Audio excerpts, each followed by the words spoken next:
Wait. So you told your boss what? I said, I'm very busy making copies. And? She looked at me like I had 3 heads. Oh, no. Turns out I should have said, I'm working on the reports, not making copies like a robot. That's exactly why we need today's lesson. Have you ever tried to explain your job in English and it just came out all wrong? Maybe you froze. Maybe you said something that sounded weird. Today, we're fixing that. Stay with us. Hey everyone, thanks for listening to our videos. You're listening to Mr. Englishman. I'm Max, and with me here is the always amazing Lily. Hi. So happy you're here.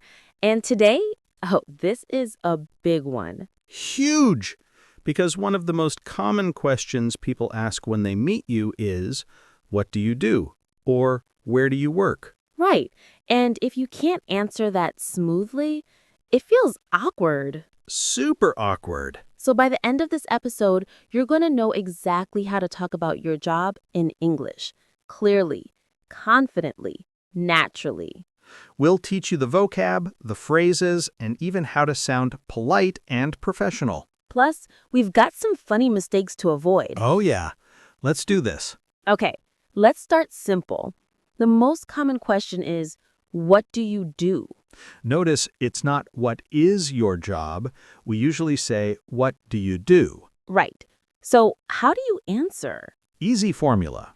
You say, I'm A plus your job title, or I work as A plus your job title. Examples? Sure.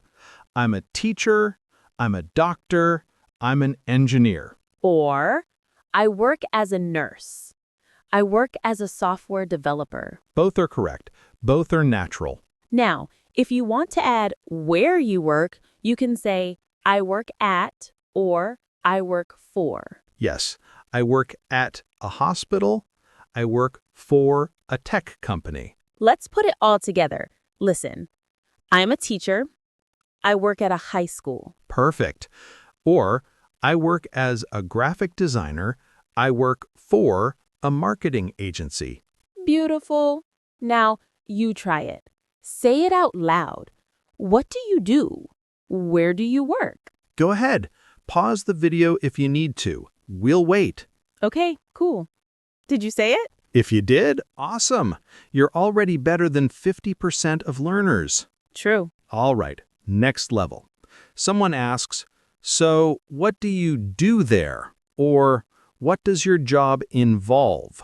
This is where people get stuck. Totally. Because now you need to describe your responsibilities. Here's the magic phrase.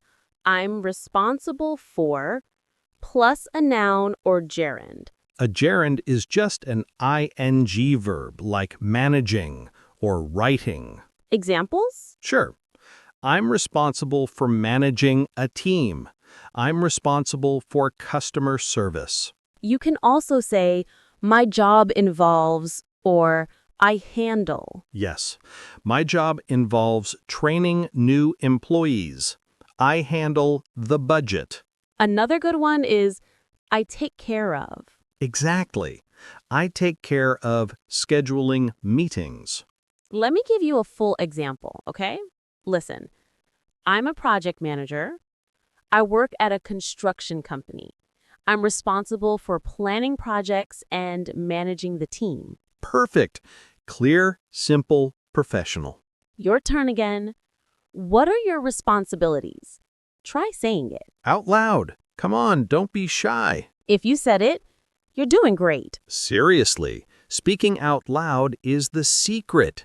Okay, let's make sure you know the right words. Because sometimes students use the wrong word and it sounds funny. Exactly. So let's go through some common jobs. Ready? Teacher, someone who teaches. Engineer, someone who designs or builds things like machines or buildings. Doctor, someone who treats sick people. Nurse, someone who helps doctors and takes care of patients. Accountant, someone who works with money and taxes. Lawyer, someone who works with the law and represents people in court. Sales representative, someone who sells products or services. Customer service representative, someone who helps customers with problems. Graphic designer, someone who creates visual designs like logos or posters. Software developer, someone who writes code and builds apps or websites. Manager, someone who leads a team or department. Okay, pause. Did you hear your job in that list? If you not, don't worry. There are thousands of jobs, but the important thing is knowing how to describe yours. Exactly. Use the formula.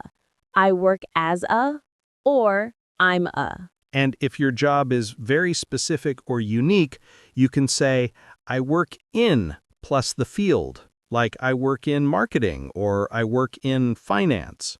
Good tip. All right, hold on. Before we keep going, let me tell you the biggest mistake I hear students make. Ooh, what is it? They say, I am working at a bank. What's wrong with that? Well, I am working, present continuous, means you're doing it right now, temporarily. Ah, so it sounds like you only work there this week. Exactly. If it's your regular job, say, I work at a bank. Simple present. Great catch. So, I work at, not I am working at. Unless you really mean it's temporary. Right. Like, I'm working at a cafe this summer. That's okay because it's temporary. Right. Context matters. So remember, for your regular job, use simple present. I work at. Got it? Cool. Let's keep going. Now, let's talk about your schedule. Because people might ask, what are your hours? Or when do you work? Common answers are, I work 9 to 5. That means 9 a.m. to 5 p.m. You can also say, I work full-time. That usually means about 40 hours a week. Or, I work part-time.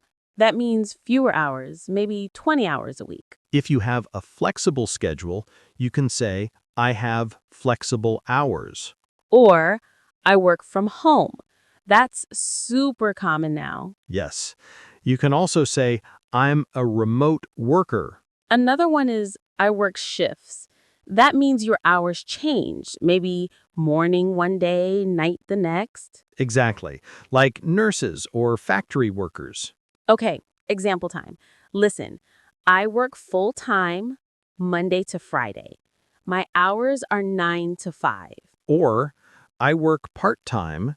I usually work mornings from 8 to 12. Try it. What's your schedule? Say it out loud. Come on, practice makes perfect. Listeners, say it loud. Did you say it? Amazing. Let's talk about where you work. Because sometimes people ask, where's your office? Or what's your workplace like? Common phrases are, I work in an office. I work in a factory. I work in a hospital. I work in a restaurant. I work in a school. You can also say, I work outdoors or I work indoors. Or I travel for work. That means you go to different places for your job. Nice. Now, if you want to describe your workplace, you can say it's a big company. It's a small business. It's a startup. Or it's a friendly environment. It's a fast-paced workplace. Example, I work in an office. It's a big company and it's pretty fast-paced. Or I work in a small clinic. It's a really friendly environment. Perfect. Okay, time for some fun. Let's do a role play. Ooh, I love this part. All right, I'll be the new person. Ready? Ready. So, Max, what do you do? I'm a podcast host. I work for an English learning company called Mr. Englishman. Oh, cool. What does your job involve? I'm responsible for creating lessons and recording episodes. I also work with Lily to make the content fun and helpful. That sounds awesome. Do you work from home? Yeah, I'm a remote worker. I have flexible hours so I can work anytime. Nice. Okay, your turn, listeners. Imagine someone asks you, what do you do? say your answer out loud. Use the phrases we taught you. Go ahead. We'll wait. Listeners, say it loud. Did you do it? Great job. If you messed up, that's okay. Try again. Repetition is key. All right. Next question people often ask is, do you like your job? Yes, the tricky one. Right? Because you want to be honest, but also polite. If you like your job, easy. Say, I love it or I really enjoy it. You can add why, like, I love working with people, or I really enjoy the creativity. If you don't love it, but it's okay, say, it's good or it's not bad. Or it's challenging, but I'm learning a lot. That sounds positive. Now, if you really don't like it, be careful. Don't say, I hate it. Yeah, that's too strong. Instead, say, it's okay, but I'm looking for something new. Or, it's not really my passion. Much better. Example, I work as a cashier. It's not bad, but it's pretty repetitive. I'm looking for something more creative. Perfect. Honest but polite. Your turn. Do you like your job? How would you answer? Think about it. Practice saying it. Okay, let's talk about mistakes. Because we've heard some funny ones. Mistake number 1, saying I'm working instead of I work. We covered that earlier. Remember, simple present for regular jobs. Mistake number 2, saying I make work instead of I work or I do work. Yeah, make doesn't work here. You do work or you work. Mistake number 3, saying I'm a student of medicine when you mean I'm a medical student. Right. Or I'm studying medicine. That sounds more natural. Mistake number 4, saying I'm boring instead of I'm bored. Big difference. I'm boring means you're not interesting. I'm bored means you feel bored. Mistake number 5, saying I do money instead of I handle money or I work with money. Yes, verbs are important. All right, avoid those mistakes and you'll sound great. Okay, before we finish, I want to share one more tip. Ooh, what is it? If someone asks you about your job and you don't understand their question, don't panic. Right, just ask them to repeat or clarify. Say, sorry, can you repeat that? Or, could you say that again? Or, I'm not sure I understand. Can you explain? Totally okay. Asking for clarification is smart, not weak. Exactly. Communication is a two-way street. Love that. All right, let's quickly review what we learned today. Number 1, to talk about your job, say, or I work as a... Number 2, to say where you work, use I work at or I work for. Number 3, to describe your responsibilities, say, I'm responsible for, or my job involves...